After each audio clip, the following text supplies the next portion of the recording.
Hi, I'm Tim Whaley with the City of Kingsport, and glad you're joining us today for the annual Tri-Cities Legislative Luncheon. Tell you a little bit about what you're going to see today.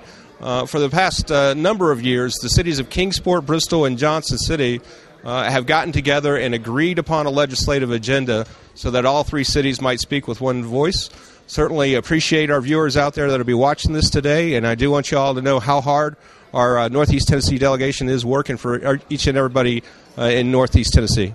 Sport, and I'm here, glad to be here today with our newest senator from the Northeast Tennessee delegation, Senator Mike Falk. And Senator, I understand you're just coming right from an orientation and on being orientation to the General Assembly, and certainly appreciate you being here. If you could talk a little bit about what you see going forward. I'm depressed after my orientation this morning, to be honest with you. The Comptroller Morgan, and the Treasurer Sims, were both there and did about a 2-hour presentation on our budget problems, and we've got some very, very difficult hurdles to jump this year.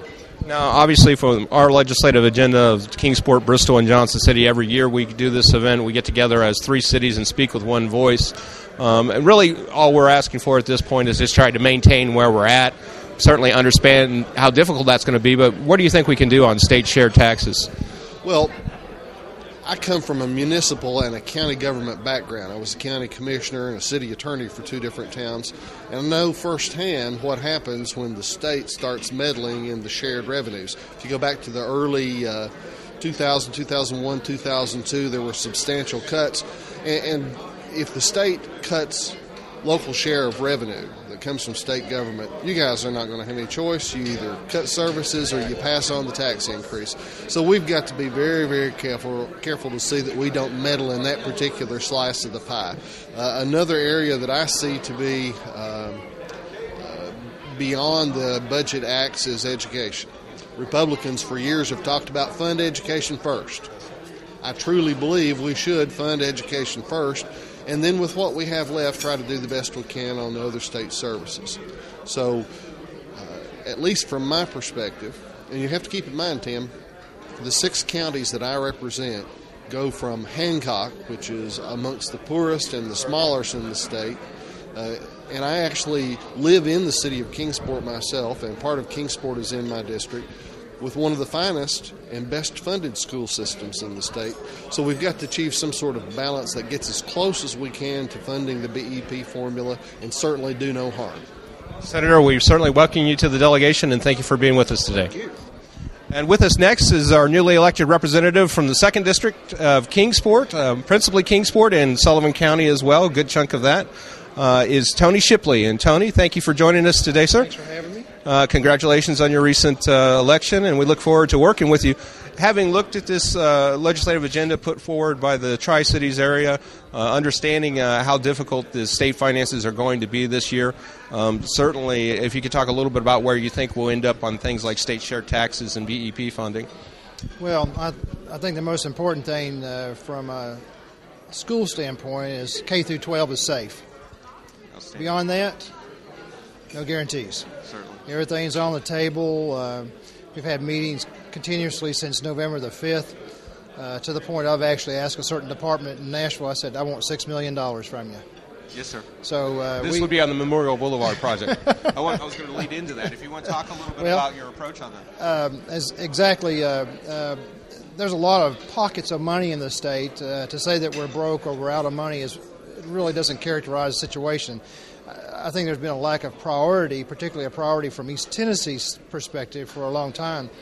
But ever since November the 5th, as you well know, I've been asking for $5 million for emergency safety improvements on Highway 126 Memorial Boulevard, and I have assurances from enough voters in the House and the Senate that that's going to happen. So I think if we look at the situations as they all relate to one another and look at them very careful with a sharp pencil and an eraser on the other end, I think that we're going to be able to pull this off and pull it off without painful reductions across the state. We certainly appreciate it. Thank you for joining us today. Thank you. Obviously, most folks that are going to be watching this broadcast over the next few days recognize you well. We appreciate your service to the district and to the Northeast Tennessee. We were talking a little bit about where you saw the state finances. Obviously, we know the slowdown has hit Tennessee as a whole. been fortunate up here so far. But if you could talk a little bit about where you see all this going. And you're exactly right. Once again, we are the shining star here in Northeast Tennessee. The revenues are down across the state, basically everywhere, but here in Kingsport and Bristol and Johnson City. They're down some here in some of the Tri-Cities, but overall we're doing quite well. Actually, I think everything will be on the board for cuts this year except K-12 education.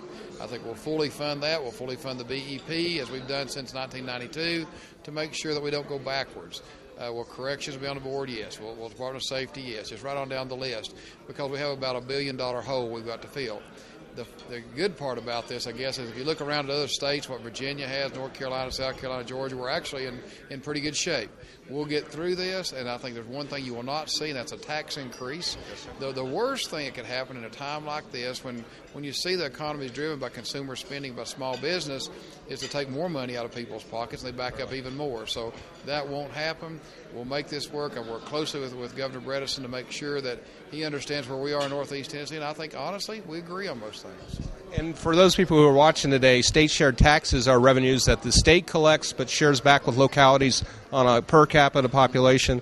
You've indicated you really think we might be able to dodge a bullet after you worked so hard to restore that funding over the past several years. It was cut originally in 2002 during the last budget crisis. Could you talk a little bit about that, please, sir? Yeah, when Governor Bredesen first came in, that's one of the first things they did, actually, is cut state-shared taxes, the money sent back to local government. That's blatantly unfair, and I tried to correct that, and we did over a period of years to get that money back to local governments. I mean, it's the basic concept of we're having problems, so let's pass those problems on to somebody else. You should never do that. Face up to your problems, and that's what we did. And I don't think, talking with the governor, that he'll even propose to do that, knowing the opposition that's there in the governor. Well, certainly, Governor, as always, we appreciate your service and your leadership. Thank you, sir. Thank you. Okay. We're going to keep this as short as possible because, very seriously, I know that you all have about met out, and we do sincerely appreciate your taking the time to listen to the three cities, and I'm proud that we together have come to you. I know Senator Ramsey mentioned the other night the two hospitals look like they're working together better now, and what a relief that was to not put them in the middle so much. And you know, that is a very bad situation when you put your legislators in the middle of the constituents, and I think Kingsport, Bristol, and Johnson City are working better together now than I can ever remember, and I want to thank my other two cities for making that possible. The first thing that I would like to discuss is our state-shared taxes.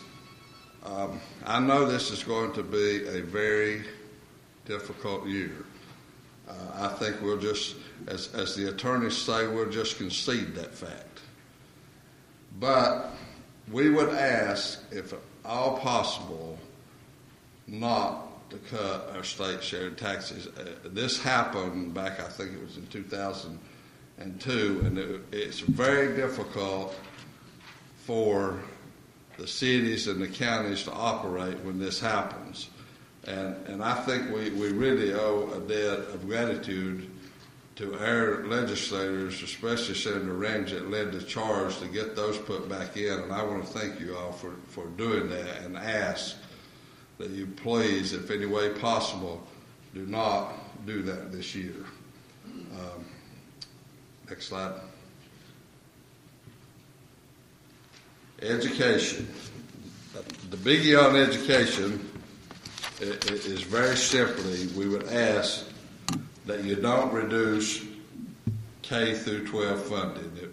Education is so important, and you know that through our schools and universities up here, the commitments that we have made to education, and I think we have probably some of the best school systems, not some of, we have the best school systems in the state. We would like to be allowed to keep them that way. And I know our Board of Education, our sister cities Board of Education, work very diligently to make our school system what it is today. You know, there's the automatic increases that we have to give. I wish that you would look to oppose this inflation. expenses, because let us set the tone for the increases. Once you give money, then every year we're required to do that.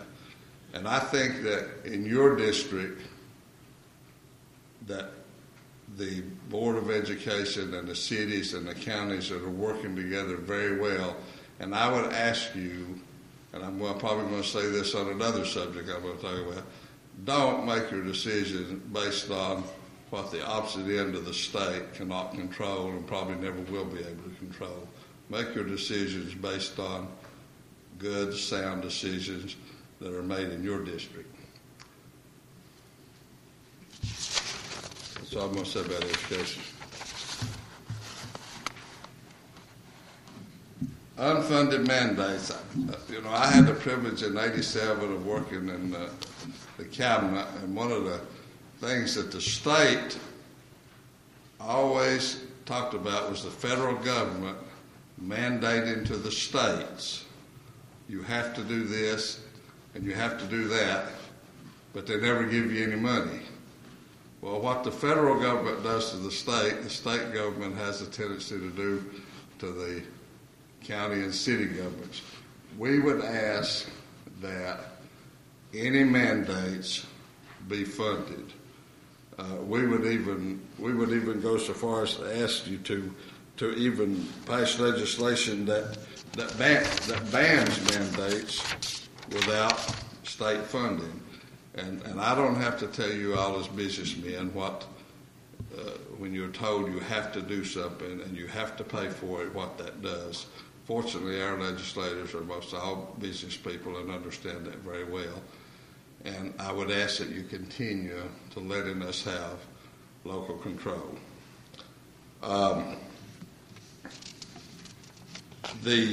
In lieu of tax agreement, I know this is a very controversial thing, and this is another thing that Memphis has made some noise out of, and it's probably got into our school systems a little, but cities and counties that use this wisely can certainly benefit from it. And I'm going to give you a good example. 10 years ago, I wasn't sure that Eastman Chemical Company would be in Kingsport today. And, manufacturing jobs are going, employees are being dismissed. And even though you receive criticism from some of the public, this is a tool that, if used wisely, can help to recruit and, more importantly, maintain the business and industry that we have. And I would ask you on this to allow us that opportunity, and don't base your decisions because, again, the other end of our state has possibly abused or misused the situation. And I think you all are smarter than that, and appreciate it. I believe that's me. I'm going to hand it off to Mayor Myron of Johnson City to do her part. And again, I want to thank you all very much for being here.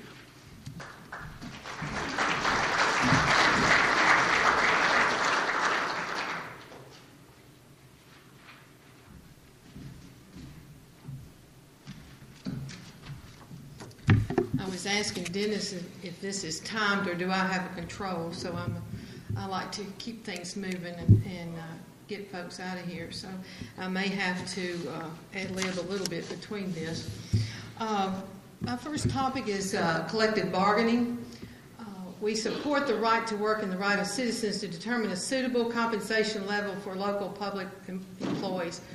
I'll let you all read the rest of it, but all our cities have professional human resource people and are very proficient in that. We're very lucky to have the employees that we do in this area.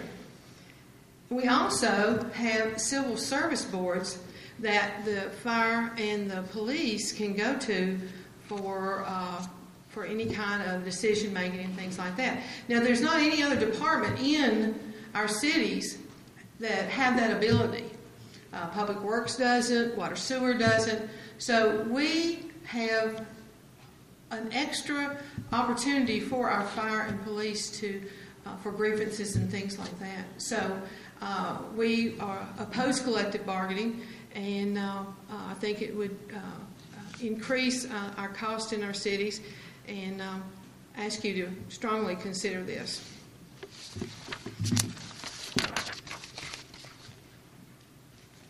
I didn't know which one I was going to tell then. The next one is the right to self-determination of water and wastewater rates. Now, this one, to me, is just about a no-brainer, in that we spend millions and millions and millions of dollars on building the wastewater and dealing with our water, millions of dollars. And then the state comes in and tells us what our rates are. We want them to give us the ability and the authority to set fair rates in our cities. And to be told what to do after spending the money is not what we want to do. So we encourage you all to give great thought to this and give us the to oppose any restriction of the local determination. No, we ask the delegation to oppose any restriction on the local determination of the water and wastewater quality utility rates. The next is the airport enhancements. I serve on the airport commission. One of the topics in the past, I guess, year and a half maybe, has been the airport authority. We support the legislation authorizing a local option, the creation of an airport authority for the operation of the airport here in Johnson City. The airport is one of our great economic engines. And a lot of times grants come available to us and we have to react in 30 days or 90 days. Well, with the creation of right now, Patrick Wilson, who's our director, it might take him 3 months to go around to all the folks that participate in the airport to get signatures. And then, our commission meetings, we meet twice a month, and it can be very difficult, and sometimes we lose out on those. So the airport authority gives the ability to react in a faster way to just the grants, and that's what a lot of the airport relies on. I think 90% of the funding comes from federal grants. So the passage of this bill would not obligate local governments to approve it. We would do that, but just to and one thing, since one of the owners is located in Virginia, special legislation will be needed for that. So I would encourage the possibility of an airport authority. And another airport enhancement would be to continue the road, this Highway 75 to the airport. I think the bridge is stopping right in the middle of the water right now, and I'd like to see that go over the water and even continue to the airport, taking in consideration the economic engine and the opportunities that our airport offers to this community is very, very valuable. And then the single article sales tax. This has not been changed since 1990. We would like to increase the cap on that from $3,200 to $4,000. This would bring some more money into our communities, and that's the name of the game, is money. So we're committed to provide the best services that we can to our communities, but we also need a little bit of money. I'm originally from Nashville, and when I go visit my family, I get mad every time, because in Nashville, look at Channel 4, Channel 2, the TV stations, and you never see what the weather is in Johnson City. And now they've even cut Knoxville off of the weather station. I mean, you know what it is to Crossville, but we don't know what it is across the state. And to me, that sends a signal to us. So we thank you all for what you do for us. We want you to continue support and even more support. Thank you. And at this time, I'd like to call on Mayor Joel Stanton from Bristol for his presentation.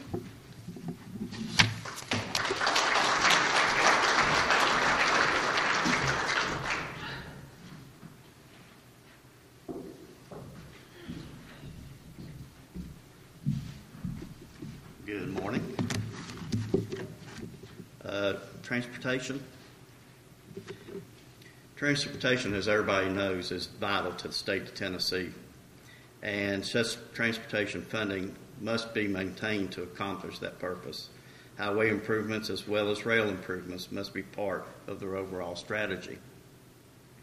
As Interstate 81 is one of the top 8 trucking routes in the United States, and since it serves as our major north-south corridor in Tennessee, Tennessee must remain committed to the 6-state Interstate 81 corridor plan and effect to coordinate public and private investment in the highway and rail improvements from Tennessee to New York.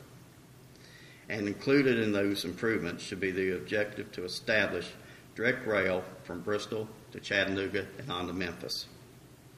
Finally, we support the reconstruction of the Interstate 81-26 interchange, which will have immediate and long-term positive effects on traffic flow, traffic safety, and for industry and commerce for both the region and the state of Tennessee.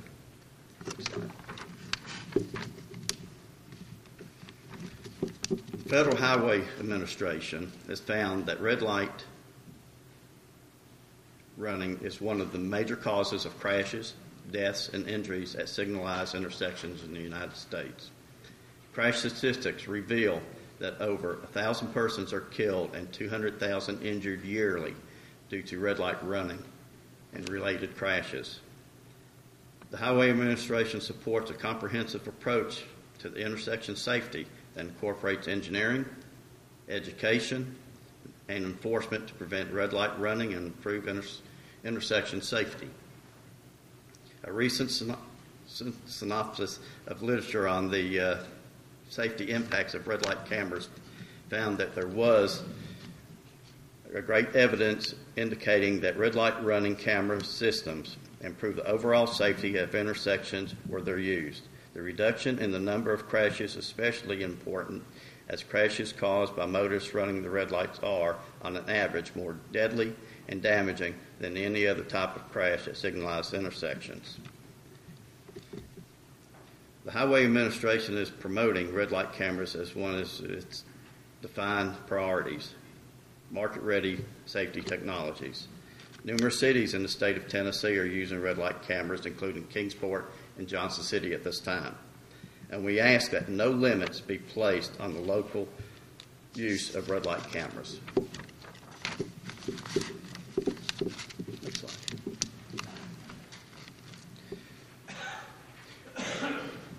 We maintain our request that legislation be enacted expanding our authority to conduct thorough criminal background checks for applicants seeking beer permits or certified certificate of compliance for approval of alcoholic beverage licenses. Currently, our background checks are limited to local records. The use of NCIC database significantly enhances the ability to provide better applications for these permits and licenses in the future. We thank you for extending the mandatory carding requirement for off-premise beer consumption, which enhances public safety, welfare, and the safety of our communities. An interesting side benefit of this law is the resulting practice of many on-premise beer establishments to card the patrons under the Responsible Vendor Act mandatory card provision, again enhancing public safety with this practice.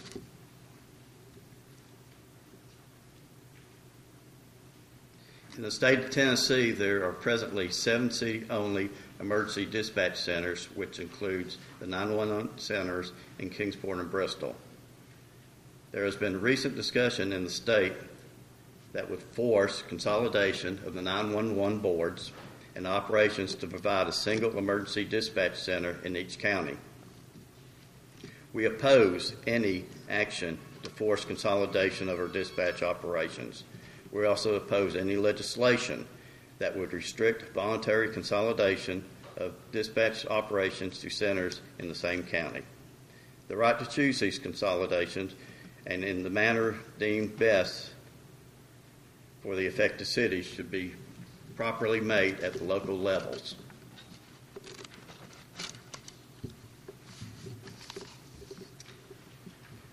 profession of firefighting, the activity of fire suppression, one requiring a high degree of training to minimize property damage, to protect persons, and to provide safety for our responders. While we applaud Tennessee for the great fire training facility in Bell Buckle, which is such a single location over 300 miles away and a long 5-hour drive, it makes it cost prohibited for volunteer units, restrictive for professional firefighters to attend significant training sessions. Locally, we have met our training needs through our East Tennessee Regional Fire Training Center in Johnson City. But such a facility is becoming more of a burden to maintain at its high level.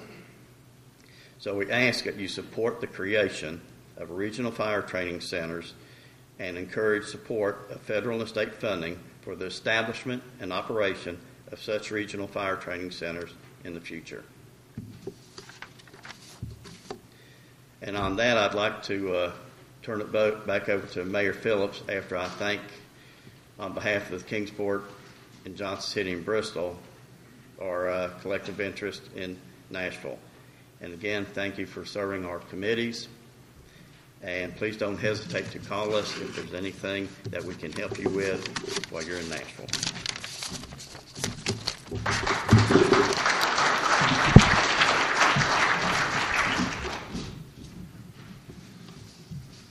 We have a couple of employees that we weren't real sure about, and John and I just had a little conference, and we think they are going to be able to stay with the city, so we're going to go ahead and introduce our Public Works Director, Ryan McReynolds, and his assistant, Nikki Enzer. Ryan, it looks like there's a vote of confidence for you.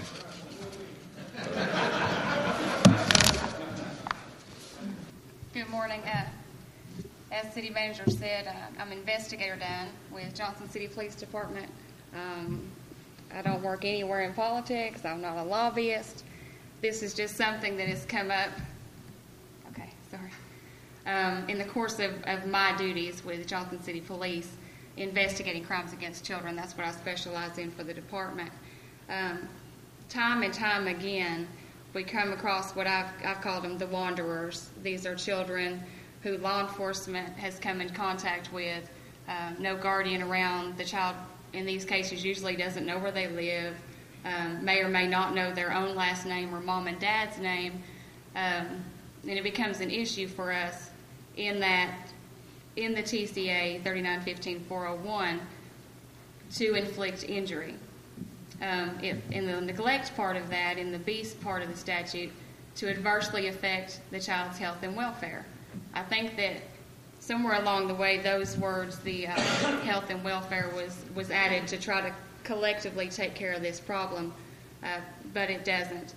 An example I will give you, this occurred, I believe it was in August. We had a 3.5-year-old child in a park around 3 o'clock in the morning. Mom was located after she decided to come back from bailing her live-in boyfriend out of jail in a neighboring county.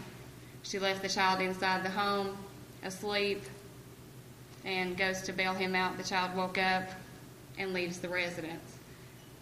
In that case, she was arrested. Patrol arrested her and charged her with child neglect. And it becomes a passionate charge at that time. These officers have children. However, I can tell you that if that report would have not been arrested and would have been referred to me, I would not have charged her, because the first question the DA is going to ask me is, well, was there any injury?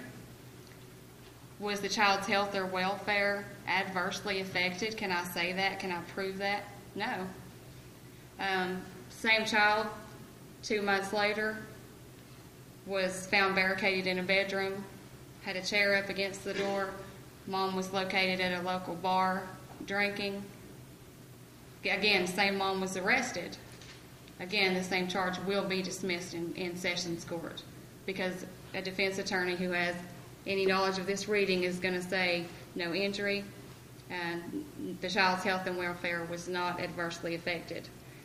One thing I do want to stress, and I'll keep this brief, is there's still discretion in law enforcement and discretion at the district attorney level. We're not saying that every child that's found out past their yard into the street, and no one knows where he is, that parent should be arrested. This is case by case. There are circumstances.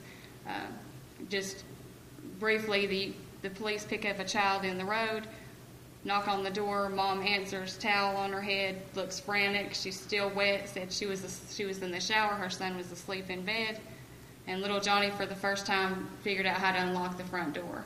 Obviously, we're not going to arrest and charge this woman. Had we knocked on that same door and found Mom passed out on the couch on prescription medication, illicit drugs, alcohol, whatever the circumstances, I would want to charge her. Many people are surprised that I can't. What do you mean? Mom was drunk. She was passed out on the couch. This child's outside in a diaper. It's cold. You can't charge her? I can't. The child was not injured, was not adversely affected the child's health and welfare. We'd have to wait till the child got ran over by the car, or we'd have to hope that it was 20 degrees and we could prove that there was some frostbite on his toes before I could move forward in charging, much less prosecution. CPS is essential in my job. However, their hands are tied. A lot of times that child was removed in both cases that I explained earlier, where the mom blatantly left the child. Hopefully it's going to be removed permanently. That's what they're looking to.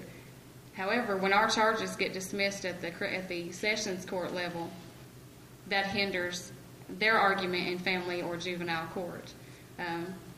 The benefit of this, adding some verbiage that, and I'm not sure what that verbiage needs to be because I don't do that, but doesn't cost a cent. So I think that that's something we can be happy about. It's not, we're not asking for money or major changes, just changes in a few words under this statute. Any questions? Again, well, let me say first, our Board of Mayor and Alderman meeting is next Tuesday, and probably will be there. And but we wish you all the best in your endeavors next Tuesday, and I think we all feel good about it.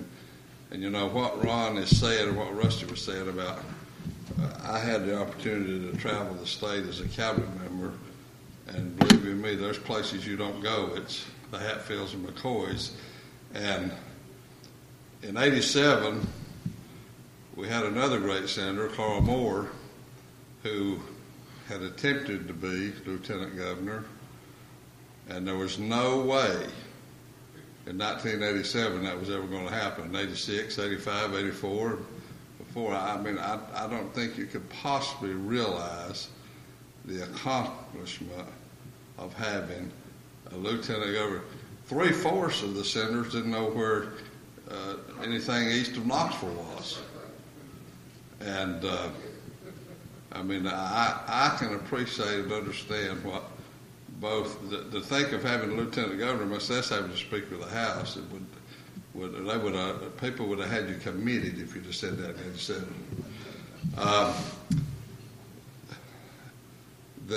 Jantry Shoup, one of our aldermen, Jantry came in. Thank you for coming, Jantry. I didn't mention Susan Lodahl, our school board president. We introduced Dr. Kisper, but not her. But thank you all so much. Thanks for what you do for East Tennessee. And let me say, East Tennessee is proud of every one of you. Thank you. And Pete Peterson.